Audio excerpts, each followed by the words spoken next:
El lunes último hablamos de la necesidad que tenía el presidente de vincularse de Cerrón, de apartarse de Cerrón, de alejar a Cerrón.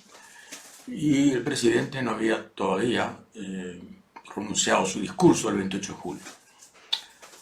El miércoles lo hizo. Y claro, la expectativa era enorme. Y el presidente no decepcionó, es la verdad. No decepcionó en lo fundamental. No lanzó un discurso jacobino, vitriólico, amenazante. Estuvo sereno, estuvo tranquilo, dijo mil cosas, una lista de lavandería de promesas enormes que van a costar, si se cumplen, una fortuna, pero en fin, de eso vamos a hablar después. Pero en todo caso, dio la impresión de que en ese momento le había ganado un pulso, un round al señor Cerrón.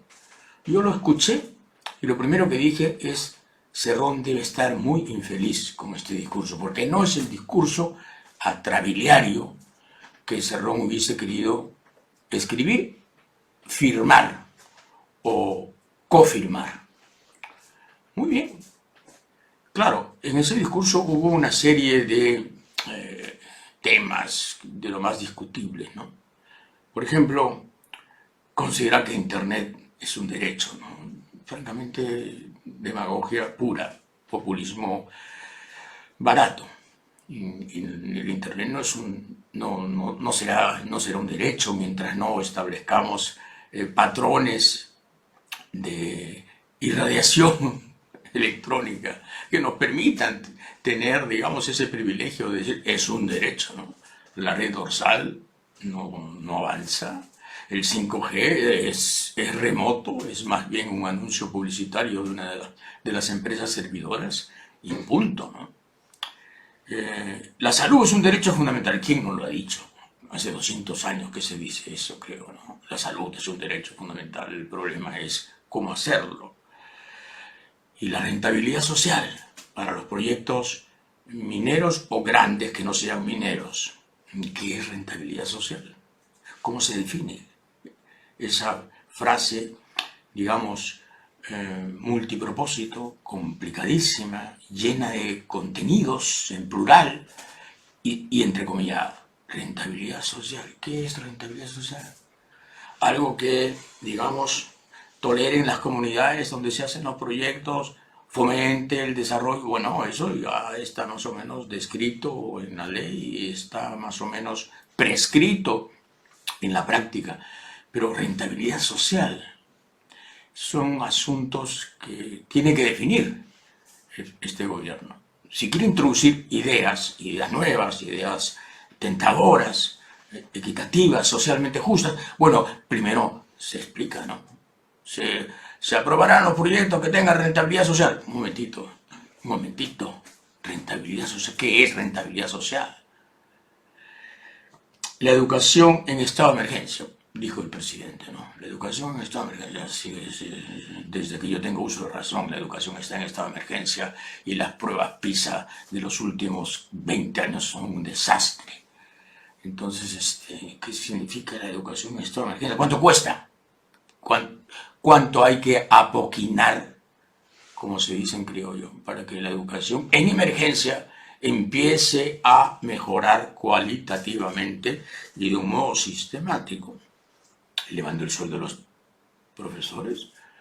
Oiga, pero el presidente pertenecía o dirigía un sindicato y presidió una huelga gigante para que no hubiera meritocracia. Él estaba en contra de las evaluaciones, no le gustaban las evaluaciones, ni a él, ni al CONARE que representaba en ese momento. Pero en fin, no sé qué se entenderá por la educación en estado de emergencia. Rondas vecinales, en fin, sonó raro eso, ¿no? Rondas vecinales, imitación de las rondas campesinas que han tenido éxito y que tuvieron mucho éxito en la lucha contra Sendero, pero no estamos ya en guerra contra Sendero. No estamos en guerra contra Sendero, ¿verdad? ¿Verdad, señor Bellido? No estamos en guerra contra Sendero, no por eso se ahí.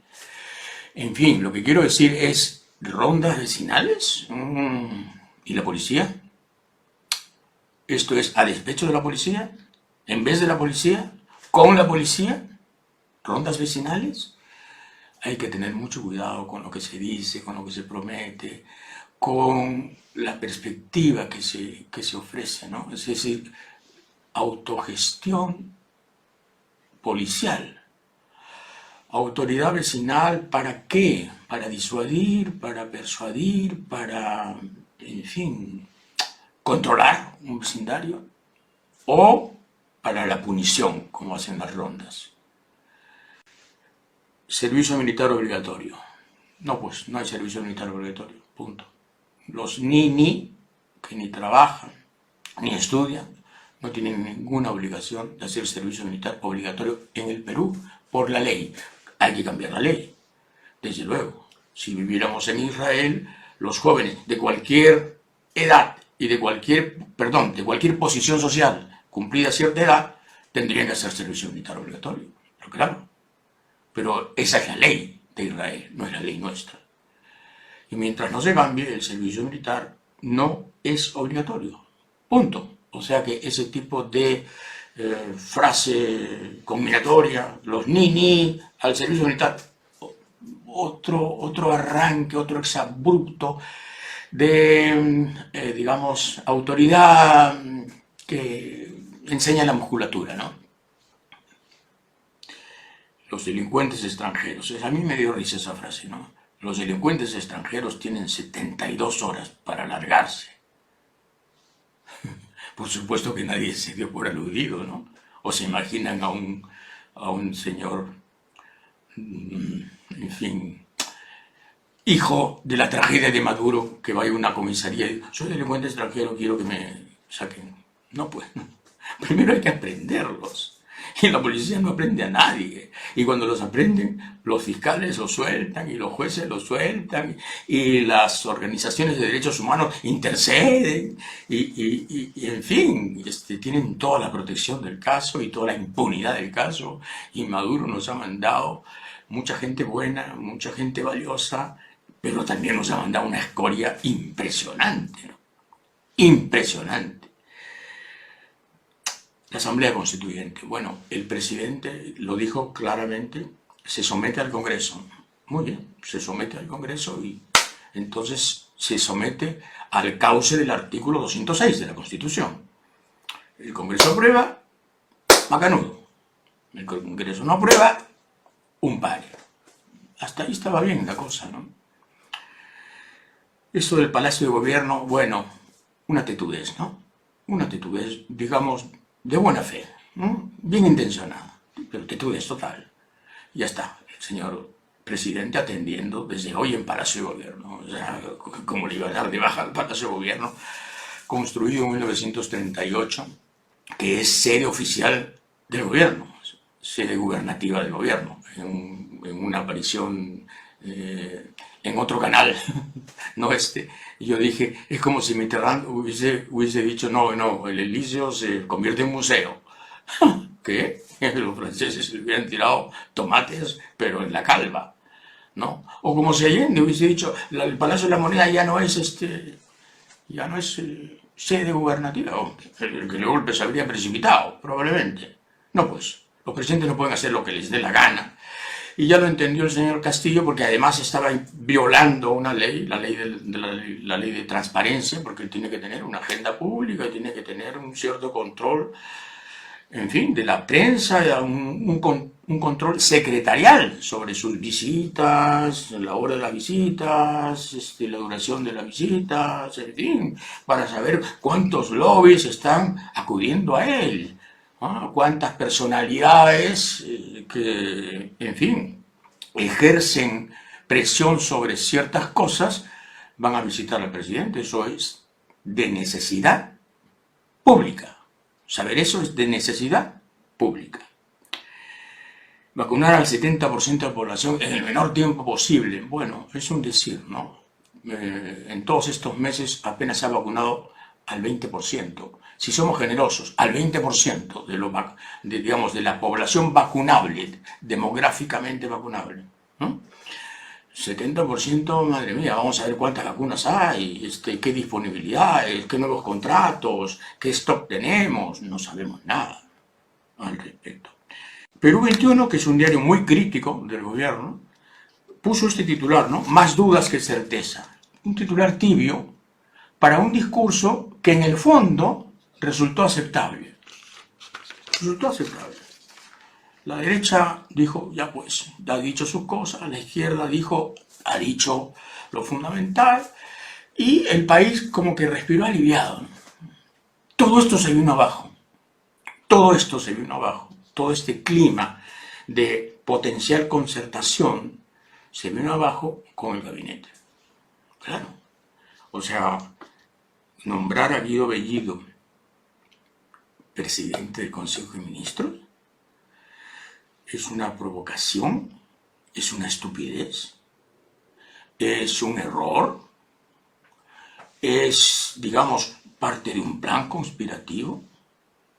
No se sabe, pero es una metedura de pata colosal, gigantesca, una mega metedura de pata.